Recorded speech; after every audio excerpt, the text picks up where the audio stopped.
O Senhor esteja convosco. Ele está no meio de nós. Proclamação do Evangelho de Jesus Cristo segundo João. Glória a vós, Senhor. Naquele tempo disse Jesus aos seus discípulos: Se o mundo vos odeia, sabei que primeiro me odiou a mim. Se fosseis do mundo, o mundo gostaria daquilo que lhe pertence. Mas porque não sois do mundo, porque eu vos escolhi e apartei do mundo, o mundo por isso vos odeia. Lembrai-vos daquilo que eu vos disse: o servo não é maior do que o seu senhor. Se me perseguiram a mim, também perseguirão a vós. Se guardaram a minha palavra, também guardarão a vossa. Tudo isto eles farão contra vós, por causa do meu nome, porque não conhecem aquele que me enviou. Palavra da salvação. Glória a vós, Senhor.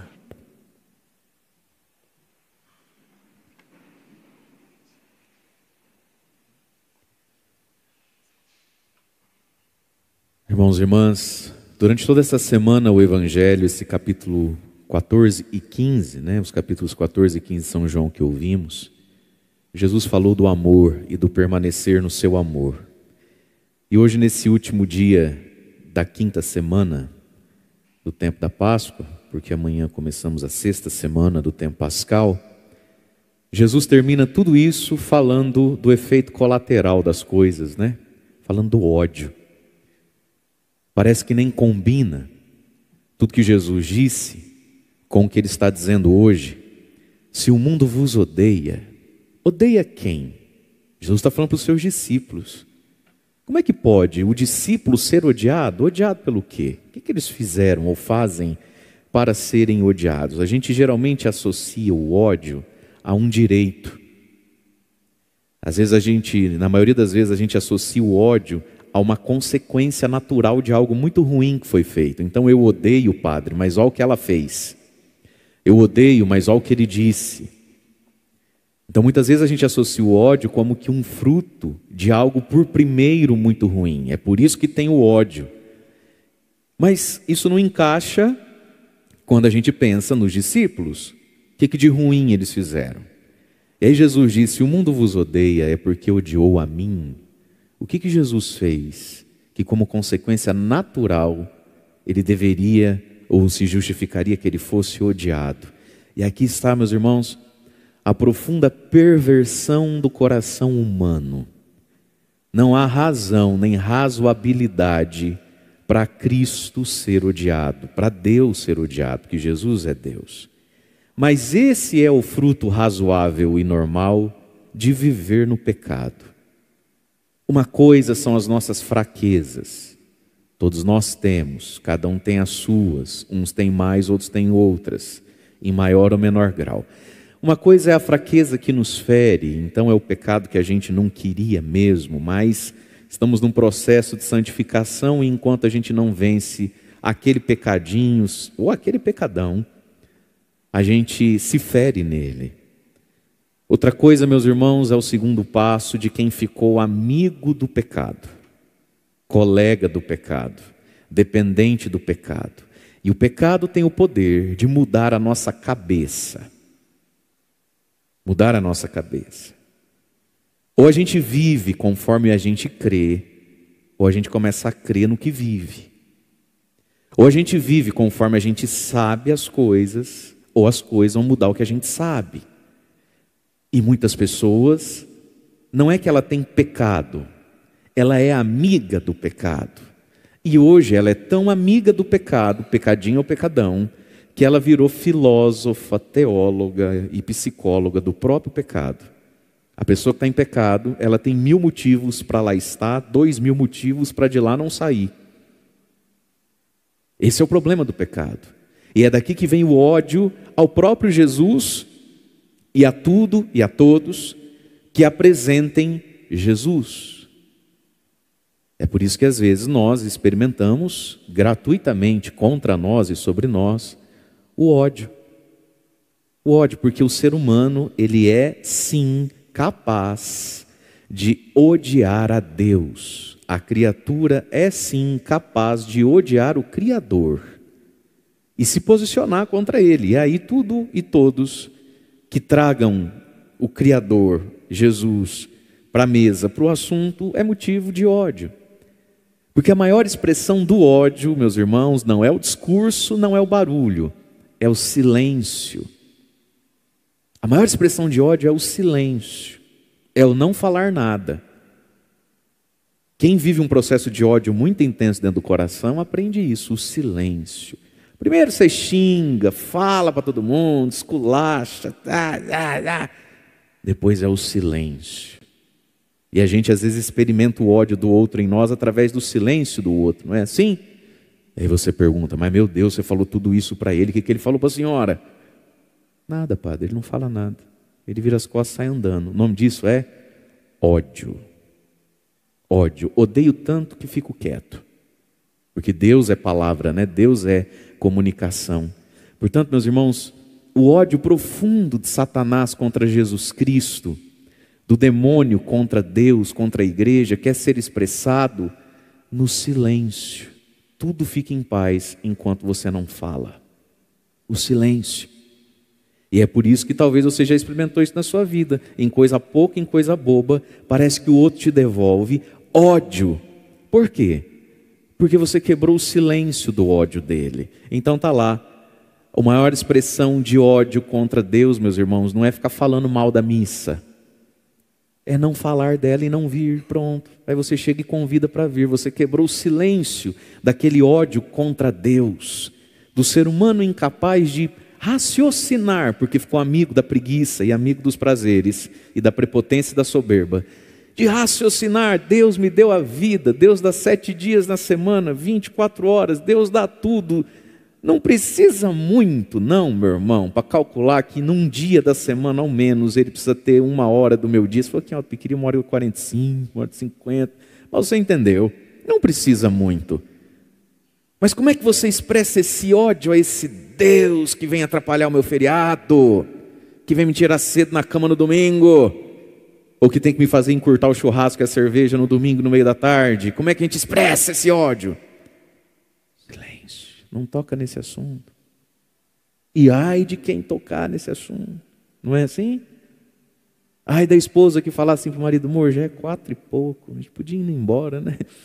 Até tomar banho, ajeitar essas crianças e ir para a igreja. Ei, você de novo, tudo é rezar. Pronto, você quebrou o silêncio do diabo. E nesse exemplo, todos os outros exemplos possíveis, imagináveis que a gente possa encontrar, se ilustrar e se espelhar e se enxergar. Se o mundo vos odeia, queridos, Jesus está dizendo aos seus discípulos, a você e a mim, veja, o ódio por causa de Jesus, não é o ódio porque a gente também dá bola fora, fala mais do que devia, dá pitaco na vida alheia, né? Olha o que tem de sogra que acha que é odiada porque ela é muito de Deus. Não, a senhora é chata com força, é diferente, que o Espírito de Deus te dê entendimento. Tá bom? Mas vamos tentar entender. O ódio por causa de Cristo. Sabei, disse Jesus, que primeiro odiou a mim. E aqui está, meus irmãos. Quando alguém só falta voar na tua goela, porque você chamou ele para vir na missa, ele não odeia você. Ele odeia o que tem na missa. Quando você vive a experiência gratuita, você fala assim, gente, eu até gosto dele, por que ele não gosta de mim? Gente, mas eu cheguei lá, se não fosse eu, dar uma conversada, amenizar, tal. Como é que agora ele sai falando que eu sou fofoqueiro, que eu sou entrão, que eu não tenho noção das coisas? Não odeia você, odeia o que de Deus está em você. E em nós, de Deus, não está só a fé. Deveria estar também em nós, de Deus, junto com e além da fé, o bom humor, a alegria, o otimismo, a coragem, a honestidade, a sobriedade, a pureza, a fidelidade, a coragem. Essas são coisas de Deus em nós. E às vezes nós somos odiados por causa disso, e Jesus está dizendo, não odeia você, primeiro odiou a mim, a presença dele em nós. E tem gente, meus irmãos, que odeia a alegria, odeia a caridade, odeia a generosidade, odeia a leveza, a beleza. Tem gente que odeia fidelidade. Tem Tem gente que é tão egoísta e tão voltado sobre si o tempo todo, eu, as minhas coisas, os meus pecados e vícios escondidos e o meu dinheiro, que tudo que não é isso causa ódio.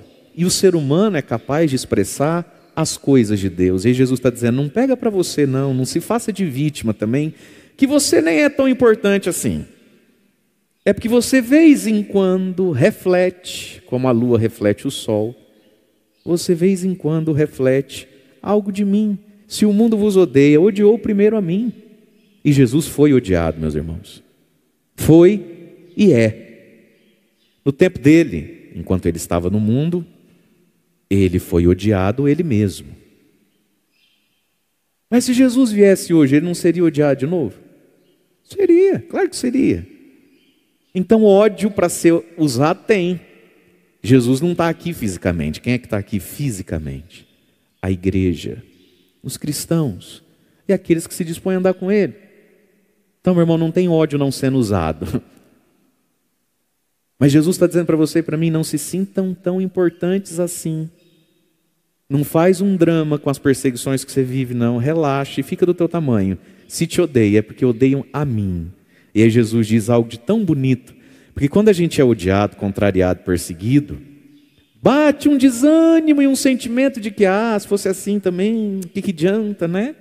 Certo tá os outros. Aí Jesus diz, se fosseis do mundo, o mundo gostaria daquilo que lhe pertence. Mas porque vocês não são mais do mundo, porque eu escolhi vocês e vos apartei, fiz o parto, tirei a parte, apartei do mundo, o mundo vos odeia. Então, quando eu sou odiado, caluniado, perseguido, espizinhado, de duas uma, ou eu causo um drama e entro num sentimento de injustiça tão bom que eu sou, eu não mereço passar por essas coisas. E aí vou encher saco de padre, de freira, dos outros, e arrumar uma vaguinha no psiquiatra para tomar umas gotas de alguma coisa, porque as pessoas não me quiseram bem, porque a minha sogra falou de mim. Essa é uma opção. A outra é numa lucidez que vem do Espírito Santo, a gente até mesmo se alegrar, mas no mínimo se sentir honrado. É porque eu não sou do mundo, é porque eu fui apartado do mundo, diferenciado do mundo e tirado do ventre do mundo. Deus fez um parto, me tirou do ventre do mundo, desse jeito tosco, feio de viver, e por graça e misericórdia me tirou de lá. E aí eu escolho se eu quero um drama ou se eu quero agradecer a Deus, a mão dele ter feito o meu parto. A gente escolhe o que a gente faz com o ódio contra nós. E talvez fosse hora de parar de drama, parar de chororô e parar de viver essa vida como se isso aqui fosse Alice no País das Maravilhas, e a gente entender a vida e as coisas e os sentimentos a partir do Evangelho que diz, você vai ser odiado de vez em quando por alguém, e não faça drama, que não é você que está sendo odiado, é o pouquinho de mim em você que está sendo odiado, que você não vale tudo isso. Mas se quiser, pode ficar alegre, pode ficar feliz, porque nisso você experimenta que eu fiz o parto e tirei você do ventre desse mundo, que você tanto fala mal, tanto critica, tanto reza para converter. Então fique feliz de não ser igual a isso aí. Amém, minha gente? Vamos parar de chororô? Vamos parar de chiliquinho? Vamos parar de, ai padre, o que adianta? Vamos parar? Bate na cara, fala, está na hora de parar com esse negócio já, caramba, que saco. E aí Jesus disse, versículo 20, lembrai-vos daquilo que eu vos disse, o servo não é maior que o Senhor. Você, se der tudo certo, vai ficar do meu tamanho. É isso que Jesus está falando para nós, né? Se der tudo certo, assim, num ato de Nossa Senhora, no máximo ser igual eu. O servo não é maior que seu Senhor. Se me perseguiram a mim, também perseguirão a vós. Se guardaram a minha palavra, guardarão a vossa. Veja, meus irmãos, em Jesus e nos 12 apóstolos está o modo da gente interpretar a vida, as coisas e reposicionar. os nossos sentimentos, esclarecer a nossa compreensão e guiar a nossa vida. Simples assim. Em Jesus e os 12 apóstolos, no Evangelho, está dito o mundo, está contada a história. Tem mais novidade. E as cenas do próximo capítulo vão ser alguma cena já dita e já vivida por Jesus no Evangelho. O servo não é maior que o Senhor. Se me perseguiram a mim, vão perseguir vocês. Agora, muita gente de Jesus aqui, muita gente guardou a minha palavra. Então também muita gente guardará a tua. Nós vamos nos assemelhando a Jesus na alegria e na tristeza, na saúde, na doença, na vitória e na derrota. Em tudo. Vamos nos assemelhando a Ele. Tudo isso eles farão contra vós. Por causa de vós? Não, porque nenhum de nós vale tanto assim. Tudo isso farão contra vós por causa do meu nome. Do meu nome. Porque não conhecem aquele que me enviou. Então, queridos irmãos e irmãs, vamos entender isso vez por toda na nossa vida. Nós estamos rodeadas de pessoas que não têm problema com a gente, elas têm problema com Deus. Elas têm problema com Deus. Tem gente que me odeia? Ninguém me odeia. O cara odeia Deus, ele tem problema com o cara lá de cima. Lá em cima ele não está fechando a conta. Tem gente que tem problema sério, grave com Deus, com Jesus Cristo, com aquele que é caminho, verdade e vida. Não é comigo, não é com você. A gente não pode pegar tudo para nós não somos tão importantes assim. Nossa importância está à medida em que algo de Deus se move em nós. Em alguns de nós, muita coisa de Deus se move. Mas é Deus. As pessoas têm problema com Deus. Na sua família, ninguém tem problema com você. Na sua família, as pessoas têm problema com Deus. Onde você trabalha, tem problema com Deus. As pessoas precisam se resolver com Deus, com Jesus Cristo. Um dia todos nós vamos nos sentar, ou ficar lá de pé, para o julgamento. É diante de Deus, de Jesus de Nazaré, ressuscitado e glorioso. Não vai ser diante de mim, de você, de qualquer outro. Não. É com Deus. E sim, o ser humano é capaz de odiar a Deus, de recusar o seu Criador. E isso você experimenta, e eu experimento, agora não falando dos outros, falando de nós mesmos. Você recusa Deus e eu também. Todos nós, meus irmãos, às vezes somos tão apegados em coisas.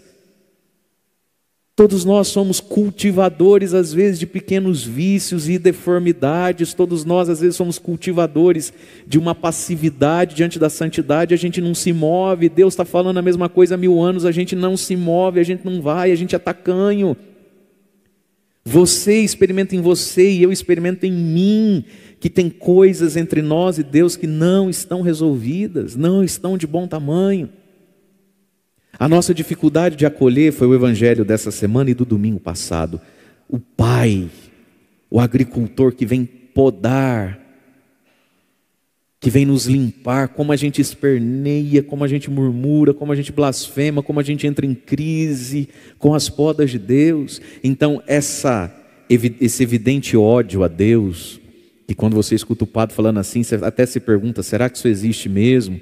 E aí eu uso uns exemplos bem escabrosão, que é para você enxergar isso na sua vida, através dos outros, mas isso acontece com você e comigo também. E quem sabe entendendo isso dentro de você, e eu entendendo isso dentro de mim, a gente consiga entender que o pecado mesmo, é um ato de ódio a Deus. E é por isso que existe o inferno. O inferno é o lugar onde Deus não é amado. E não fiquemos pensando que tem gente no inferno arrependida. As pessoas têm muito essa visão. Onde já se viu, na última hora lá a pessoa arrepende, Deus não perdoar. Se arrepender, Deus perdoa, meus irmãos. É que tem gente que consegue morrer sem se arrepender. O ser humano é capaz de odiar a Deus, todos nós, pelo pecado. E o pecado é ódio a Deus mesmo. Eu não quero, eu não me abro para a luz de Deus, né? E é por isso que nós necessitamos da conversão, que passa pela oração, pela penitência, pela nossa mortificação, porque a gente se deseduca ao longo da vida.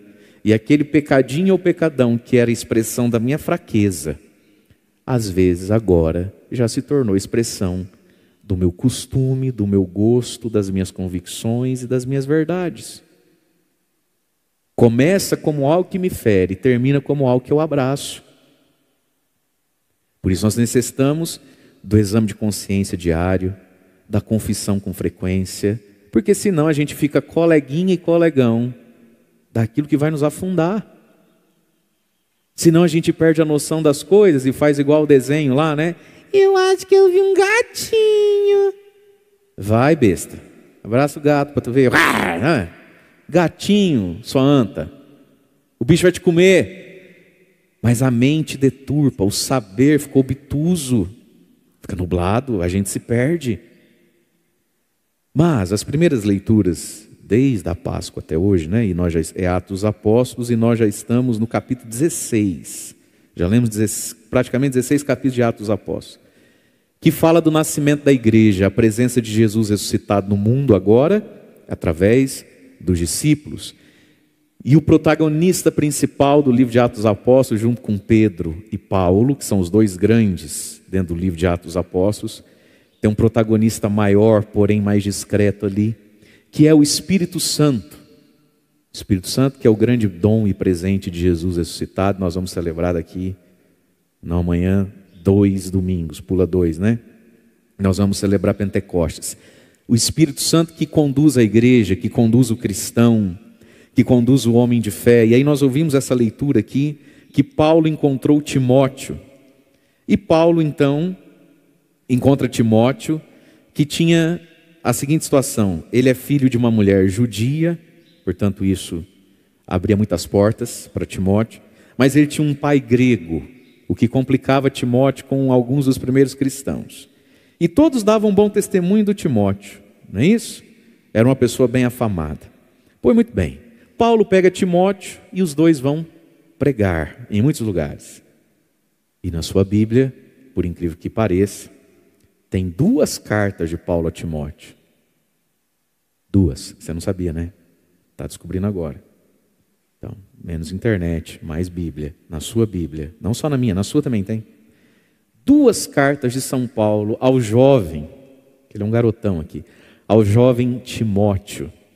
2 cartas pastorais que se falam porque são dicas práticas para a vida comunitária. Paulo escreve a Timóteo. E aí nós vemos que eles querem ir para muitos lugares. E aí diz assim, no versículo 6, Paulo e Timóteo atravessaram a Frígia, a região da Galácia, pois o Espírito Santo, olha que interessante esse negócio, o Espírito Santo os proibira, o Espírito Santo proibiu Paulo e Timóteo de pregar a palavra de Deus na Ásia. Aí diz assim, chegando perto da Mísia, versículo 7, eles tentaram entrar na Bitínia, mas o Espírito de Jesus, o Espírito Santo, os proibiu. Mas também, o que queria fazer na Bitínia, né? Acho que até o Espírito Santo olhou e falou, menino, não vai não. Você é doido, Bitínia, Paulo. Meu Deus do céu. Mas olha que interessante, gente. O Espírito Santo proibiu. Olha que interessante. Dizendo, Paulo, não é aqui que vocês vão. E aqui é preciso que a gente entenda uma coisa, o Espírito Santo nos motiva, nos estimula, e o Espírito Santo proíbe. Agora eu preciso que você entenda uma coisa, sobretudo você que é jacu, os jacu, olhando para o pai, presta atenção, dorme não, só jacuzada.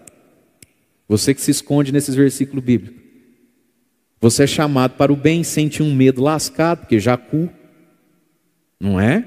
Aí diante desse medo você fala, acho que é Deus falando para eu não ir. Não. É a jacuzice te amarrando, não é Deus. Repare que Paulo e Timóteo estavam animadíssimos para ir, para onde, gente? Para a Galácia e para a Bitínia. Por eles, já estava lá. O Espírito Santo proibiu com algum acontecimento que os frustrou naquele ânimo, naquele otimismo. Ei, choveu, como é que sai com essa chuva? Não sai, fica em casa. O Espírito Santo fez chover. Meu Deus, tanto que eu ia, o motor não funcionou. É o demônio, né, padre? Numa dessa é o Espírito Santo, não era para você ir. Olha a serenidade que a gente tem que ter, gente, de apostar muito mais em Deus do que no capeta. Talvez o emprego que você estava para conseguir e não conseguir. Será que foi o demônio mesmo? Será que foi o olho gordo daquela vizinha que tirou o teu emprego? Ou foi o Espírito Santo que te proibiu? Você não sabe o que aconteceu lá? Olha como Paulo e Timóteo e Lucas, que é quem escreve Atos dos Apóstolos, interpretam as vezes em que Paulo mirou, apontou, chutou e a bola bateu na trave, não entrou. Foi a macumba da vizinha? Foi o olho gordo da cunhada? Talvez foi o Espírito Santo dizendo: não é hora de você entrar nesse lugar. Quem te guia sou eu. Minha gente, quando a gente está em Deus, quando a gente está na graça, para de acreditar nessas bobeiras. É claro que isso existe, é claro que isso tem, é claro que tem quem recorre, o demônio existe. Mas se você anda com Deus, se a tua consciência é limpa, se as suas orações estão em dia, se você não tem brechas na sua vida para o encardido agir, para o maligno agir, por que você fala tanto do diabo? Dá atenção para ele não. O padre estava falando no início da homilia do silêncio, né? Deixa quieto isso aí. A gente dá muita atenção. Olha o que a palavra está nos explicando. Tem muita coisa na sua vida, na minha vida, que se atrasam ou que não acontecem, e não é o demônio, é o Espírito Santo nos guiando para o lado certo da vida. Por quê? Porque naquela noite, olha o que acontece. Paulo vai dormir e em sonho ele tem uma visão de um macedônio, e ele nunca tinha ido na Macedônia. E um macedônio em sonho diz para ele, suplicando: vem a Macedônia e nos ajuda. Se Paulo tivesse entrado na Bitínia, não tinha ido para a Macedônia. E já que a gente falou do ódio também da primeira leitura, meus irmãos, às vezes quem nos odeia, quem nos persegue, quem nos exclui, está empurrando a gente para o lugar certo da vida. A gente nem sabe, só descobre depois. É ou não é assim? Quem persegue, quem trai, quem dá rasteira na gente, puxa o nosso tapete. De todo mal Deus tira um bem. Olha, se você olhar para a sua vida, quando eu olho para a minha vida, eu preciso agradecer tanta gente que me quis mal. Tem alguns personagens da minha vida que olha, meu Deus do céu, eles nem sabiam quanto estavam me abençoando. Você percebe? Olha o que Paulo está nos ensinando, Timóteo e São Lucas, autor aqui. Deus age nos nossos insucessos. Também a dor, também a bola que passa perto do gol, mas vai para fora. Também ali a mão de Deus está levando você onde você tem que chegar, eu tenho que chegar. Se nós estamos nas mãos de Deus, meus irmãos, nós estamos nas mãos de Deus. Ponto final. E é por isso que o Salmo diz: ainda que eu passe pelo vale tenebroso, sua mão me sustenta, seu cajado, sua voz me guia. Entre aqui e onde eu tenho que chegar, tem noite, tem frio, tem chuva, tem estrada esburacada. Por que quando o caminho fica difícil é o diabo? Nem sempre, na maioria das vezes, ele nem chegou perto, coitado. Se você está na graça de Deus, a mão de Deus poda, purifica e conduz a nossa vida. E aí foi assim que Paulo foi convencido e foi pregar o Evangelho na Macedônia. Agora, um outro ponto muito importante para nós, que é o início dessa leitura. Já que estamos falando do Espírito Santo, e Atos dos Apóstolos tem falado conosco todas essas semanas do Espírito que age, que fortalece, que guia, que esclarece, nós precisamos cooperar com alguma coisa. E aí tem um detalhezinho que me ocorreu enquanto o seu livro proclamava a leitura. Sentado ali me veio algo que nunca tinha me vindo na cabeça. Versículo 3, quem está com a Bíblia, Atos 16, 3. Diz lá então que Paulo escolheu Timóteo. Que o Timóteo, gente boa, tal, o santo bateu, falou: eu e esse Timóteo junto nós vamos fazer sucesso. Ele pega o Timóteo. Aí ele tem a mãe judia, mas tem um pai grego. E no início do cristianismo essas questões eram difíceis dentro das próprias comunidades. E Paulo então faz um ato, lógico, com o consentimento de Timóteo, ele pediu. Olha a generosidade desse Timóteo. Versículo 3. Paulo quis então que Timóteo partisse com ele. Tomou-o consigo, misericórdia, Jesus, e o circuncidou. por causa dos judeus que se encontravam nessas regiões, por todos sabiam que o pai de Timóteo era grego, e por quanto... Gente, todo mundo sabe o que é circuncisão, sim ou não? Precisa explicar? Precisa? Mesmo? Verdade? Não precisa explicar? Não estou sentindo segurança. Circuncisão se fazia no menininho judeu, lá muito novinho, né? Circuncisão é a fimose do homem, é a pelinha do prepúcio. Naquele tempo não tinha um negocinho legal chamado anestesia. Não tinha anestesia. Não tinha pomadinha, não tinha nada. Tudo era feito, tudo era feito no cru. Quando Jesus, menininho, é apresentado no templo, o primogênito tem que se apresentar e ser circuncidado. Você pensa o quanto esse menino Jesus não chorou, gente? Acho que Nossa Senhora ficou uns 10 dias sem dormir. Febre, dor, alguma infecçãozinha, não tinha antibiótico, não tinha anestesia. Certo? Entendeu agora o que é a circuncisão? Muito bem. Paulo pega o Timóteo. Timóteo é um maior de idade, Timóteo é um jovem. E Timóteo aceita ser missionário com Paulo, por amor ao evangelho, por amor à igreja. Tem um pequeno porém. O Paulo olha para o Timóteo e fala: Timóteo, muito ajudaria, irmão, se você fosse circuncidado e evitar um tanto de assunto. Aí Timóteo fala: então, mas eu não sou não, o pai é grego, os gregos não faz a fimose do menininho, como gesto de consagração a Deus. Paulo olha para o Timóteo: então, mas precisava, hein? O que você acha? Gente, Timóteo aceitou ser circuncidado na faca, no cru. Senhor. Quem viu Jesus, voltou, viu Jesus, voltou, viu Jesus, voltou.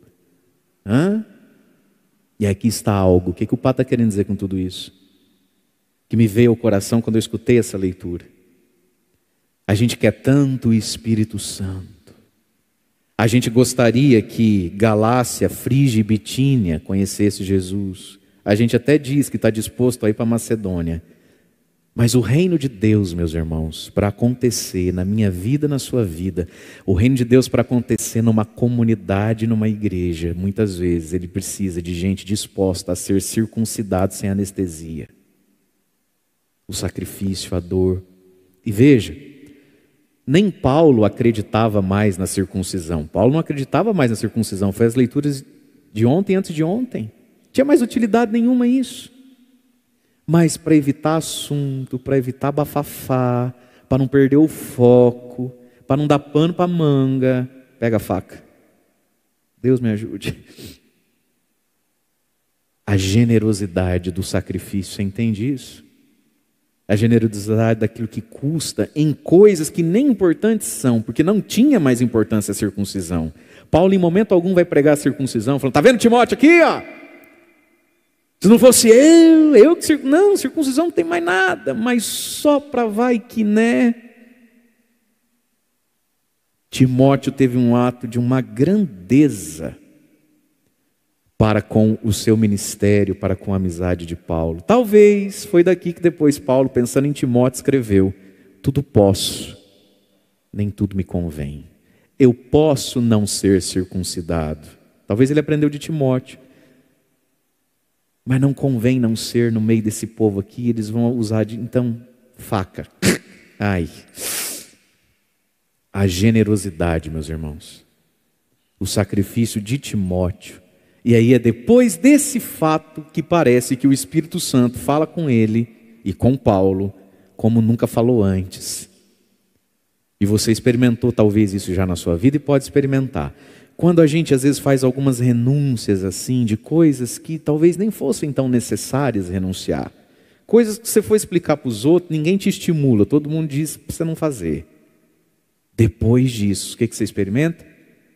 Parece que o céu abre, o teu ouvido abre, a tua inteligência fica limpa e você começa a ouvir o que Deus fala com você.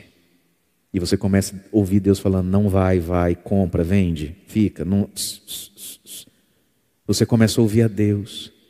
Só que a gente quer tudo isso na nossa vida Mas às vezes a gente faz guerra por causa da fimose, do prepúcio. Olha a grandeza do Timóteo. Olha a grandeza do Timóteo. Por amor a Paulo, por amor à missão, por amor à igreja, Timóteo fez um sacrifício que deve ter doído por dias e dias e dias e dias e dias. Mas ele fez pelo bem maior. Porque o Espírito de Deus, meus irmãos, ele é generosidade, ele é caridade. Ou a gente aprende a circuncidar o coração, ou a gente começa a aceitar, sem tanta reclamação, algumas intervenções e sacrifícios da vida. Tudo eu, tudo eu, tudo eu. Mas se não é você, é quem, Timóteo? Quem que vai acompanhar o Paulo, menino? Quem que vai com o Paulo? Tudo eu, sabe? Enquanto a gente não sair dessas coisas, meus irmãos, dessa dor que parece que estão operando a nossa fimose, sabe? Enquanto a gente não sair disso, o Espírito Santo não pode estar em nós, ele não fica em gente assim, ele não fica nem vem, né? Mas olha a grandeza do Timóteo, e é depois disso que eles são guiados para irem em tantos lugares. E Timóteo ganhou 2 cartas de Paulo, que está lá na sua Bíblia, quase no final dela. Valeria muito a pena você ler. E tudo isso por quê, meus irmãos? Porque Jesus nos apartou do mundo. Jesus tirou a nossa parte do mundo, trouxe para si, para nós estarmos unidos a Ele. Também nas perseguições, se elas acontecerem. E tudo isso porque Deus nos ama e nos deu esse presente, poder viver como Jesus viveu. Poder ter escrito nas páginas da nossa vida as coisas que Jesus escreveu na vida dele também. E não, nenhum de nós é tão importante assim. A gente, quando muito, está expressando Deus. As pessoas precisam se resolver com Deus, não com a gente. Louvado seja nosso Senhor Jesus Cristo, para sempre seja louvado. Jesus,